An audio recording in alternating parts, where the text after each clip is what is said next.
త్వరలో Jubilee hills elections వస్తున్నాయి. మాగంటి గోపీనాథ్ గారు 3 సార్లు ఇక్కడ నుంచి ఎమ్మెల్యే గెలిచారు. ఈసారి ఏ పార్టీ గెలుస్తుంది ఇక్కడ జూబ్లీ హిల్స్ లో?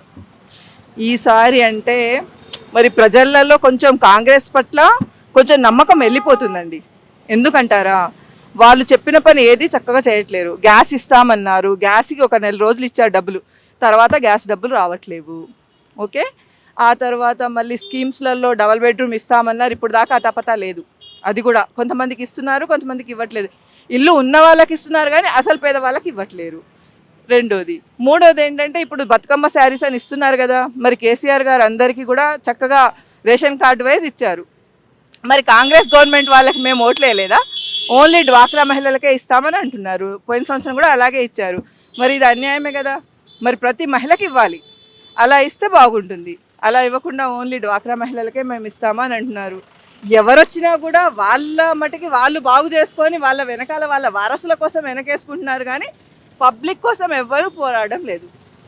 కేసీఆర్ ఉన్నప్పుడు పరిపాలన ఎలా ఉంది, రేవంత్ రెడ్డి గారు వచ్చాక ఎలా ఉంది పరిపాలన? కేసీఆర్ గారు ఉన్నప్పుడు పరిపాలన చక్కగానే ఉంది. ఈ రేవంత్ రెడ్డి గారు ఇచ్చింది ఒక బస్సు ఒకటే ఫ్రీగా కనిపిస్తుంది తప్ప మిగతావేమీ చక్కగా చేయట్లేరు. ఆయన ఏదో ఒక తెలుగుదేశం పార్టీ నుంచి వచ్చాడు అన్న వైపు నుంచి చేస్తున్నాడు కానీ నిజంగా కాంగ్రెస్ ఇందిరాగాంధీ ఉన్నప్పటి నుంచి చేసినట్టుగా న్యాయంగా మాత్రం చేయట్లేదు రేవంత్ రెడ్డి గారు. ఇది మాత్రం నేను ఖచ్చితంగా మాట్లాడతాను.